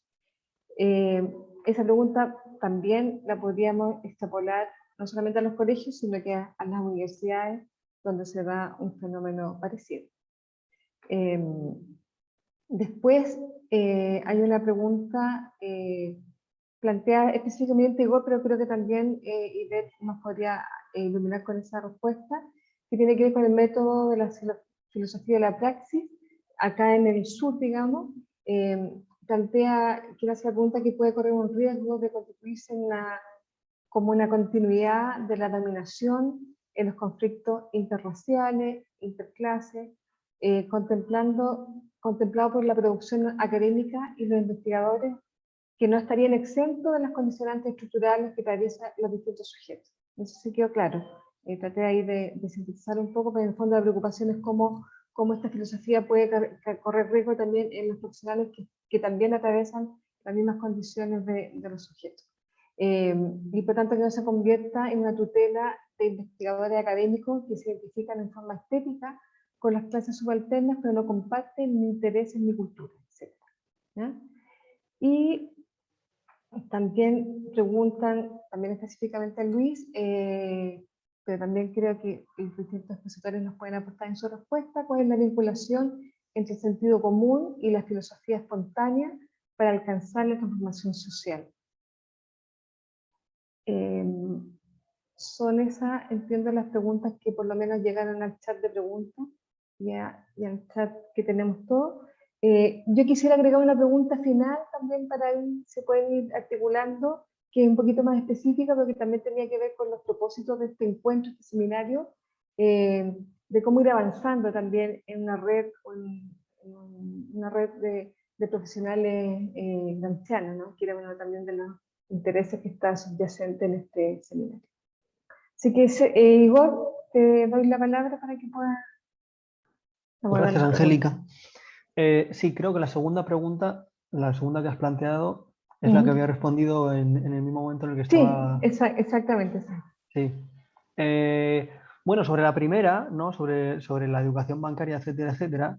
Bueno, debemos pensar, ¿no? que partiendo por una frase ya conocida, ¿no? La ideología dominante es la ideología de la clase dominante, ahora y en todos los momentos de la historia. ¿Ya? Por lo tanto, si no hubiera puntos de fuga, si no hubiera posibilidad de ruptura, nunca hubiéramos sido capaces de salir del feudalismo o salir de los diferentes modelos que precedieron al capitalismo, ¿no?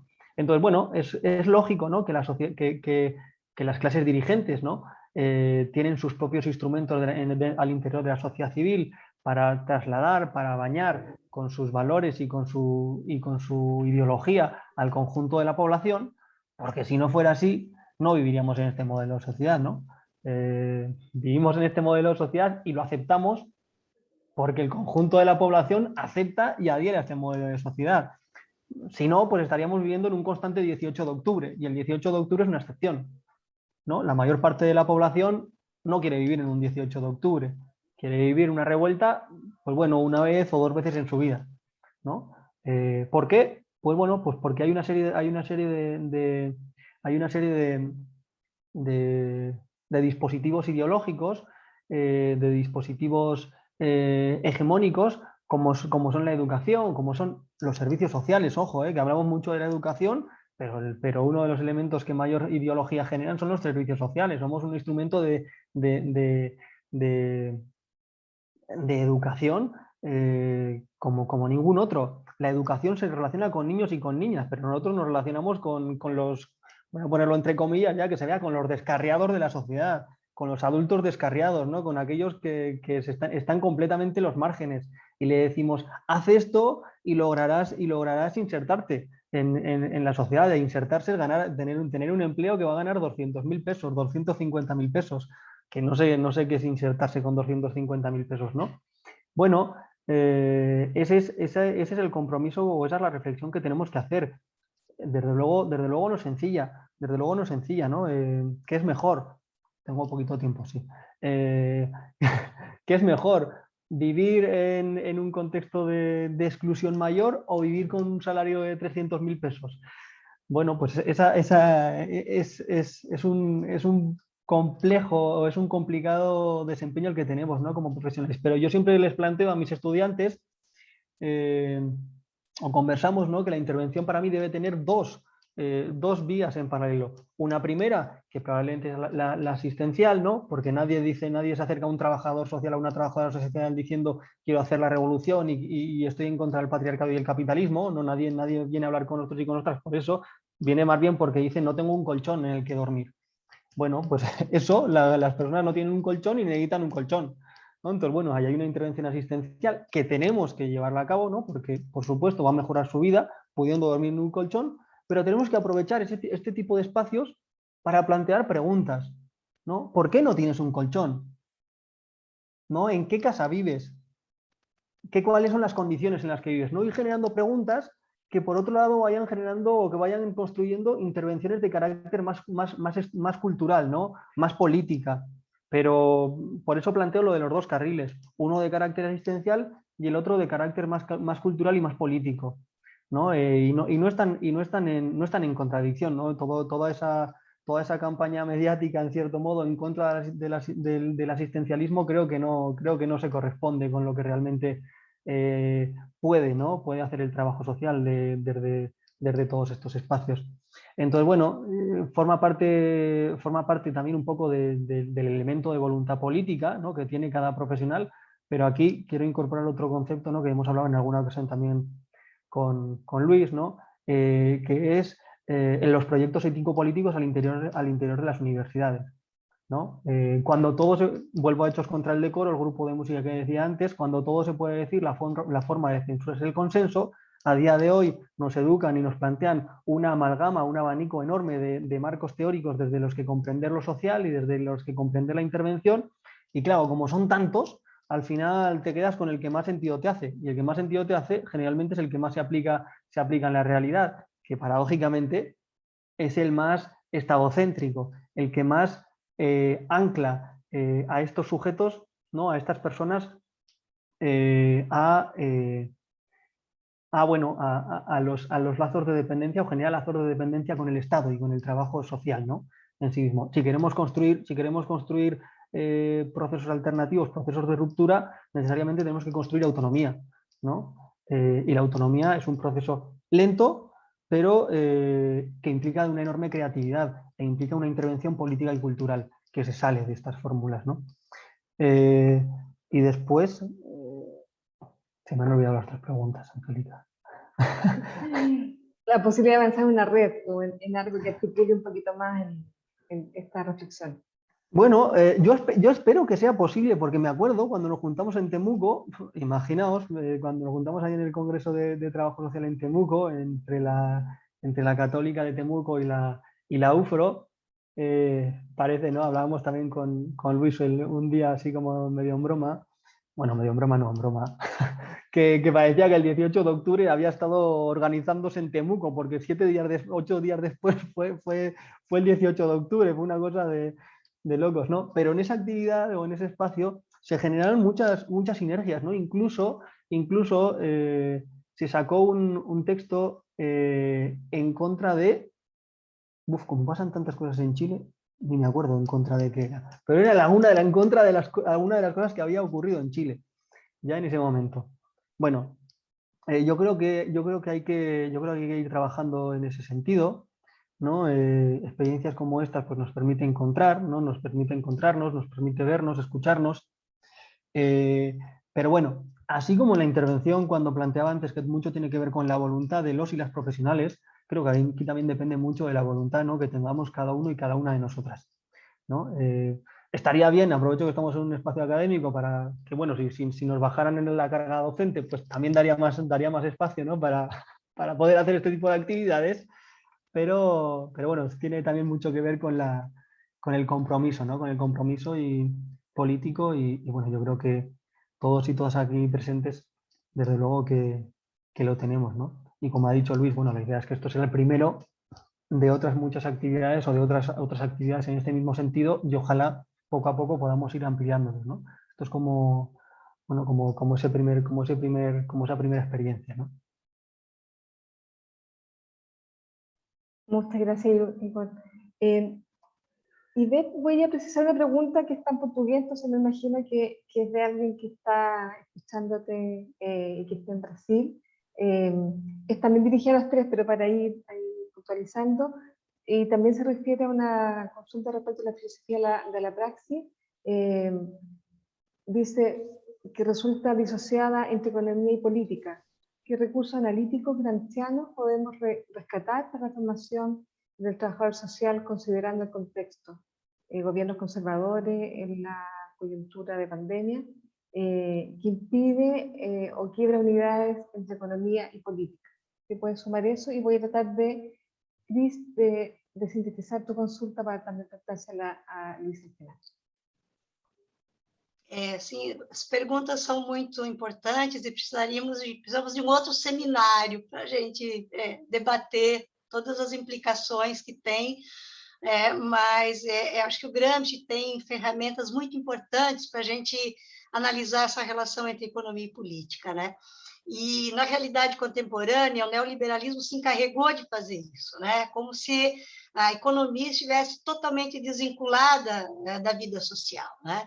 Então, eu acho que hoje, né, a gente trazer isso para o trabalho social, trazer isso para a nossa análise da realidade social, a gente precisa de ferramentas teóricas, né? Sem elas, a gente não consegue entender por que temos políticas sociais, e que também não é só atingir políticas sociais que estamos resolvendo o processo de reprodução e reprodução da vida social, né? Então, eu acho que a sociedade capitalista cinge isso, e o pensamento neoliberal, mais ainda, se encarregou, né, de fazer a separação completa entre economia, política, cultura e assim por diante, né? E eu acho que Gramsci, quando ele trabalha a filosofia da praxis, ele trabalha enquanto método também, né?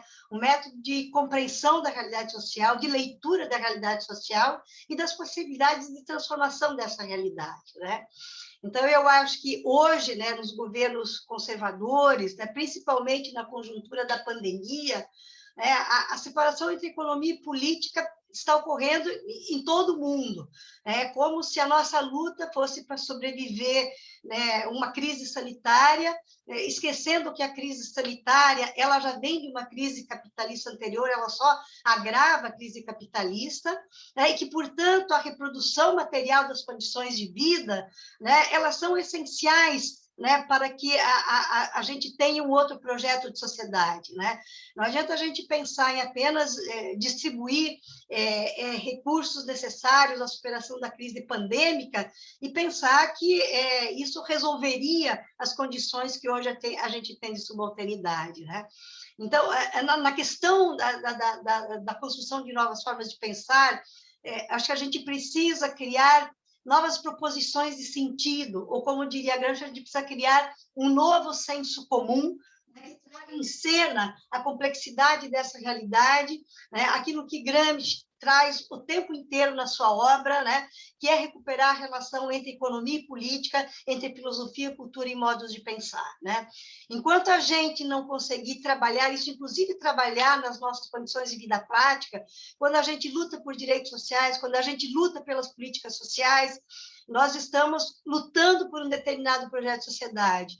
E pensar que não é apenas a superação desse ponto de vista que a gente vai conseguir, né, superar a sociedade capitalista. Gramsci estava preocupado com isso. Gramsci não está preocupado em ampliar o Estado para a gente, né, ter determinados interesses das classes subalternas atendidas. Ele estava mostrando que o Estado se ampliava, acima de tudo, para as classes dominantes. Não é? Então, quando a gente luta por políticas sociais, que é um espaço contraditório da ação profissional, nós temos que entendê-las do ponto de vista da economia, que ela significa uma distribuição da parte da riqueza socialmente produzida pelos homens, mas que elas não significam a paragem final da história, né? E também compreender, né, que o assistente social ele não é o responsável pela transformação social, né? Eu acho que as ações profissionais, a intervenção que ele faz, os valores que ele mobiliza, né, para que as pessoas com as quais ele trabalha compreendam as suas situações no âmbito da produção e da reprodução da vida social, é um momento muito fundamental, porque senão nós descolamos, né, uma proposta de atuação do assistente social numa perspectiva transformadora para uma proposta de adaptação das pessoas ao sistema, né? Então, eu acho que compreender as implicações econômicas que tem a nossa prática profissional, os conhecimentos que nós temos que mobilizar para compreender as intricadas questões que o capitalismo coloca, elas são fundamentais, porque elas aparecem desde o plantão que nós fizemos na nossa instituição, aparecem na execução das políticas sociais, mas aparecem não só restritas à prática profissional, né? Porque acho que a gente, quando situa o serviço social na divisão social e técnica do trabalho, a gente tem um determinado limite das nossas ações profissionais, né? Outras ações, né, nós vamos desenvolver na nossa prática política, que vai além do espaço institucional. Tá? Então, eu acho que, nesse sentido, o Gramsci contribui muito para a gente pensar né? O que é um projeto profissional que a gente constrói vinculado a um projeto de sociedade mais amplo, quais são os limites que tem uma prática profissional, né? E como é que o assistente social, né, enquanto um profissional que pode se vincular a uma luta política mais ampla, né, o que ele tem a contribuir em outros espaços para além das instituições, né? Eu acho que esse é um trabalho importante que a gente tem que fazer, né, para a gente destrinchar todas essas questões que passam hoje, inclusive com a volta do conservadorismo muito grande, que nós, ao longo do tempo, somos herdeiros dessa profissão, né?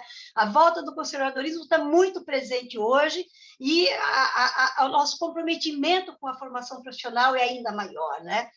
Tanto na formação de professores, mas também na formação de profissionais que atuam hoje nas diversas instâncias da prática profissional, né? Eu acho que esse é um comprometimento muito grande que a gente tem, né? E eu chamo a atenção também para a importância do desenvolvimento da pesquisa, da investigação, da produção do conhecimento, para a gente formar cada vez mais uma cultura crítica, né, que nos possibilite pensar o serviço social em outras perspectivas e não de a gente fazer retrocessos naquilo que já tentamos superar ao longo da nossa trajetória, tanto no Brasil quanto na América Latina e também em outros países do mundo, né? Então, acho que essa é uma tarefa muito grande hoje que a gente tem pela frente, e eu acho que Gramsci tem muito a contribuir nesse sentido. Eu diria assim que um dos conceitos fundamentais que a gente tem hoje para recuperar isso é voltar a estudar qual é o papel do Estado, né? Hoje, na época da pandemia, o Estado é glorificado, o Estado é chamado em todos os momentos, mas que Estado é esse, né? Qual é o papel que o Estado tem hoje, né, na produção e reprodução da vida social das classes subalternas? A quem serve o Estado? A quem o Estado está servindo, né? Inclusive agora no momento atual que a gente está vivendo, né?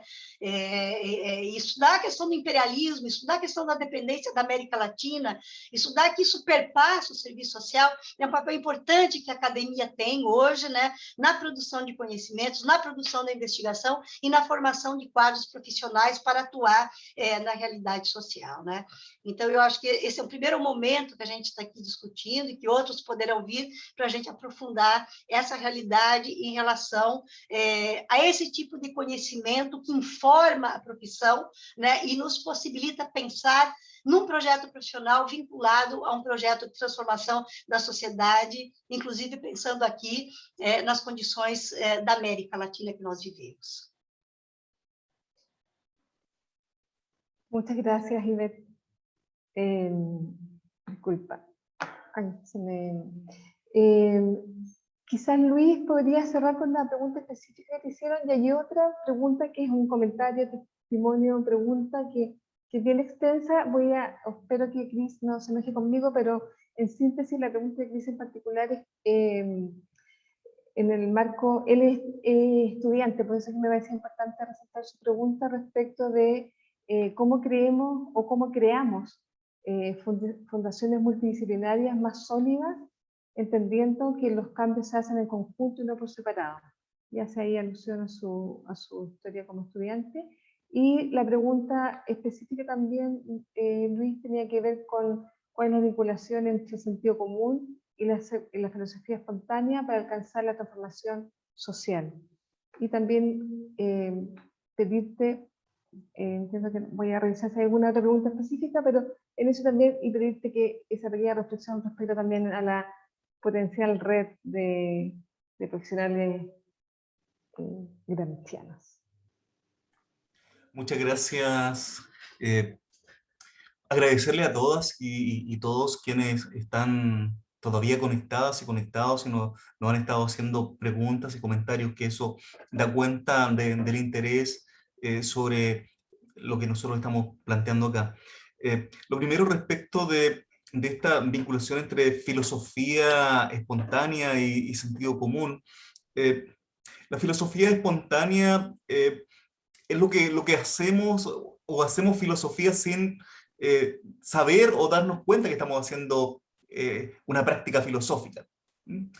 Y en ese sentido, los y las trabajadoras sociales muchas veces no reconocen o no se dan cuenta que su práctica, que su vinculación, análisis, comprensión e interpretación del mundo es una práctica filosófica.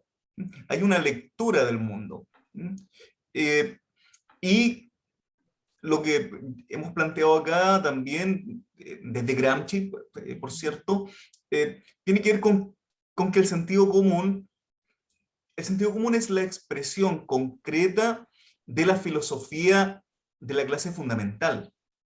Es decir, lo que creemos que es sentido común no es otra cosa que una expresión vulgar de la filosofía de las clases dominantes. Por eso, los ejemplos que se han dado acá ilustran muy bien esto, y lo que comentaba yo respecto de la propaganda electoral de la UDI, no es casualidad, no es simplemente hay un recurso propagandístico cuando dicen que van a defender el sentido común.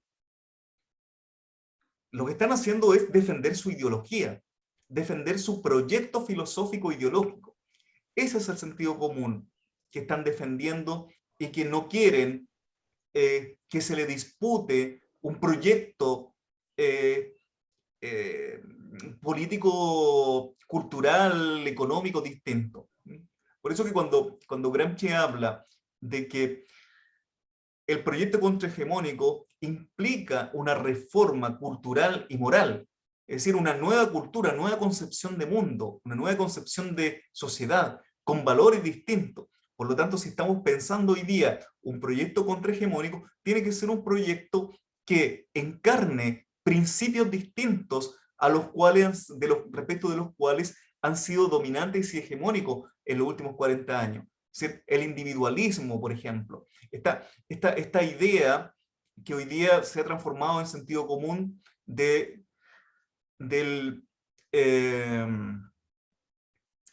microempresario o del emprendedor. Hoy día todos han asumido en el lenguaje cotidiano esto del microempresario o del emprendedor como un proyecto individual, donde yo, con mis propios recursos, con mi propia iniciativa, con mis propias capacidades, puedo salir adelante. No necesito de lo colectivo, no necesito del Estado.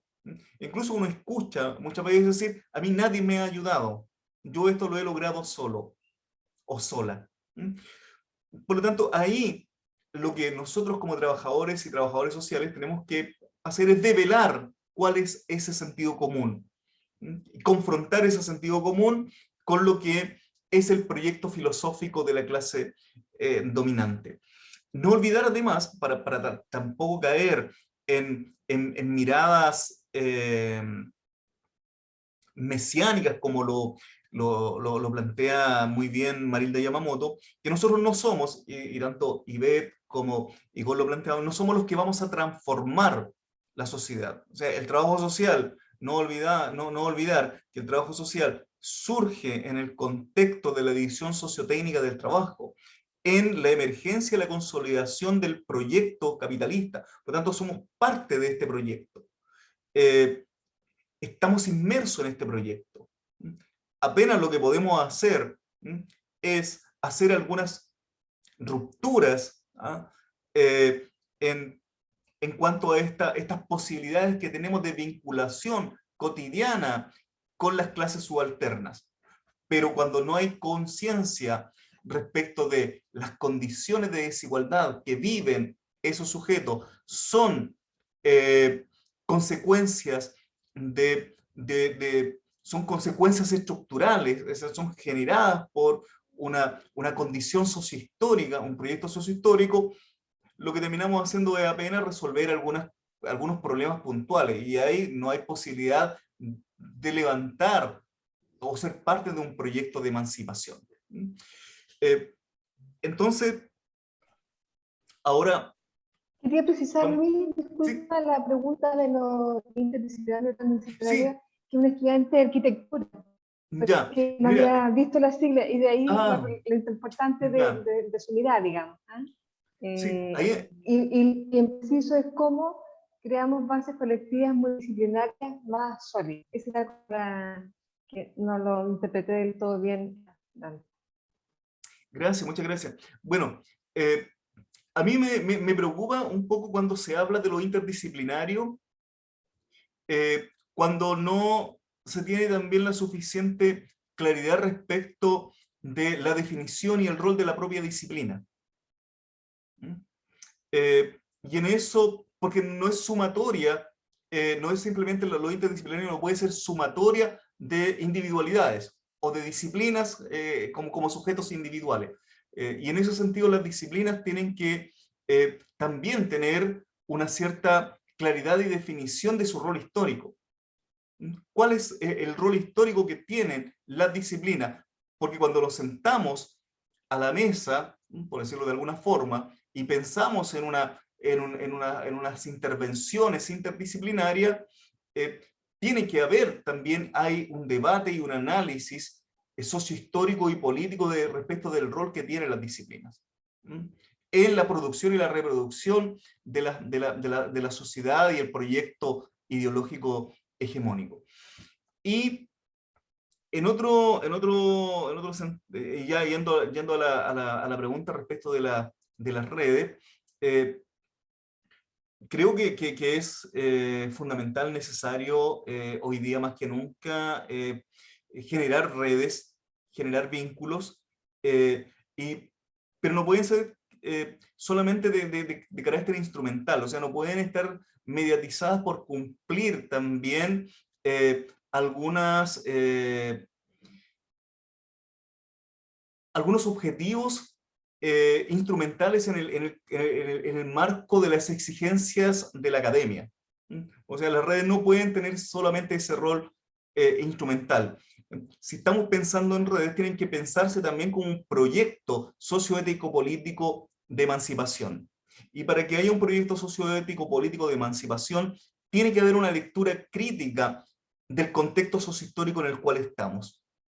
Y hoy día, en el caso de Chile, y la profesora Ivette lo mencionaba también en su respuesta, respecto del análisis del rol del Estado, o el tipo de Estado que estamos pensando. Hoy día Chile está en un escenario tremendamente relevante, histórico, político, como es el proceso constituyente. Y una de las cuestiones que ahí debería darse como una de las discusiones centrales tiene que ver con el tipo de Estado y el modelo de desarrollo. ¿Ya? La nueva Constitución debería, o se entiende una Constitución así, como también definiciones fundamentales respecto del tipo de Estado, el rol del Estado y los modelos de desarrollo. Entonces, los desafíos que tenemos como redes son desafíos políticos e intelectuales y no simplemente sumatoria de esfuerzos individuales. Eso. Y por último, para cerrar, una pregunta que también me parece muy interesante y aprovecho para mandarle un afectuoso saludo desde acá a Patricia Jarapeña, una amiga, compañera de Lanco, mi tierra natal, respecto de la educación. No podemos dejar de lado la importancia y la relevancia que tiene la educación, que tiene la escuela, en la producción y la reproducción de la hegemonía. O sea, cuando estamos hablando de una educación bancaria, esa educación bancaria es porque tiene un objetivo y una finalidad. O sea, no es bancaria simplemente porque es una metodología conservadora, arcaica, no. Es una educación bancaria porque hay un interés de instalar en los educandos una cierta concepción de mundo. Y es, por tanto, la reproducción del proyecto dominante. Y eso también es un esfuerzo que no sé si en el contexto institucional es posible hacerlo o es el único espacio. También hay que pensar espacios que estén por fuera y más allá de los espacios estrictamente institucionales. Esto va para los profesores, pensando en la educación primaria, secundaria, universitaria, pero también el rol que nosotros cumplimos como educadores, como intelectuales orgánicos. O sea, los trabajadores sociales no podemos pensar que solo nuestro rol se agota en el ámbito institucional. También hay otros espacios en donde es importante nuestra participación.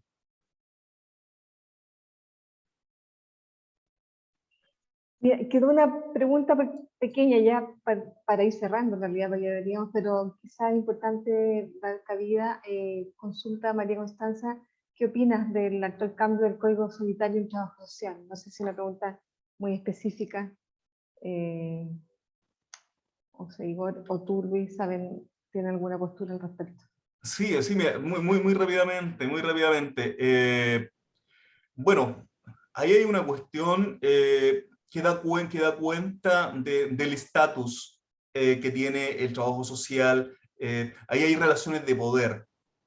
Es decir, que el trabajo social se le haya de alguna forma excluido del Código Sanitario, tiene que ver con el rol que cumple el trabajo social, el estatus que tiene el trabajo social en lo que yo señalaba hace un momento atrás, que tiene que ver con la división sociotécnica del trabajo. La división sociotécnica del trabajo le da también ciertos roles y ciertas funcionalidades a las profesiones. Y en esa funcionalidad, el trabajo social, también desde la lógica del sentido común, cumple una funcionalidad muchas veces técnica, tecno-burocrática, en donde no pocas profesiones o pocos profesionales desconocen lo que el trabajo social es en tanto disciplina. Lo entienden y lo miran solo y a partir de su función instrumental, técnica instrumental, como el que hace y que no está en ese espacio de reflexión, de producción y generación de conocimiento. Es el que toma aquellos conocimientos para aplicarlo. Entonces, ¿para qué vamos a invitar a alguien que lo necesitamos para otra cosa, que es para el hacer, y no para el pensar ni el producir conocimiento? Y ahí entonces tenemos una responsabilidad también en el ámbito de los espacios de formación, los proyectos de formación profesional. Si en los proyectos de formación profesional no somos capaces nosotros los académicos y académicas de que nuestros proyectos de formación den cuenta con suficiente claridad respecto de que el trabajo social es una ciencia y no solo una tecnología que produce conocimiento y no solamente aplica, difícilmente van a comprender quienes están más allá del trabajo social lo que nuestra profesión es. Entonces, ahí hay una responsabilidad de lo que nosotros transmitimos.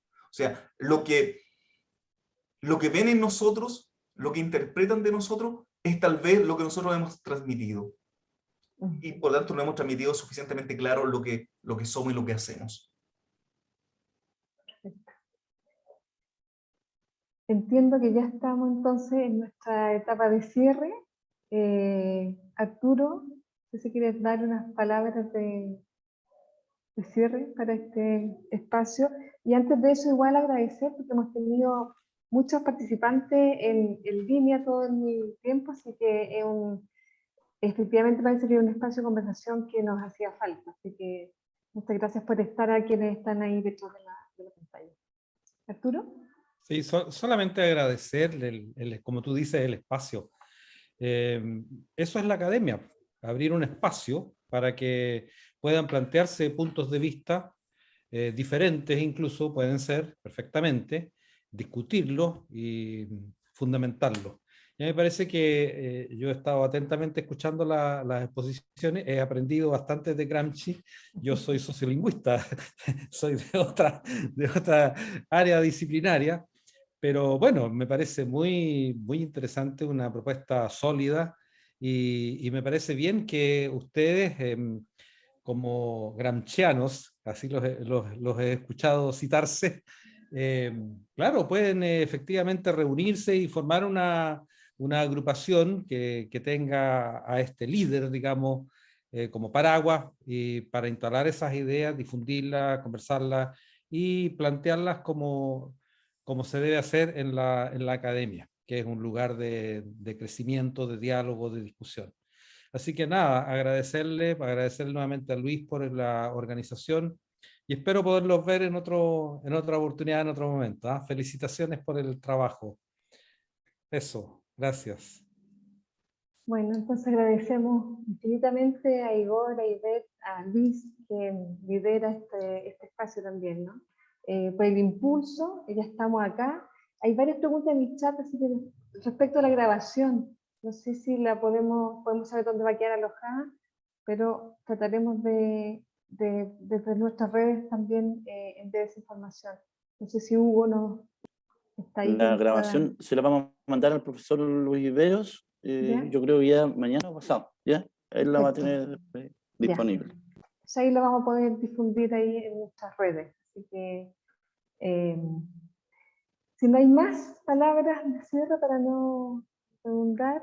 De verdad agradecer el espacio, agradecer la posibilidad de facilitar también. Fue muy ameno hacerlo porque fueron muy disciplinados. Así que muchas gracias y quedamos de verdad con altos desafíos en nuestros proyectos IBET acá en Chile y bueno, en particular las universidades que estamos aquí involucradas y en particular a los de la academia. Gramsci nos interpela a la discusión que estamos teniendo también hoy día desde la escuela, así que agradecer el espacio para ella o por ella. Eso.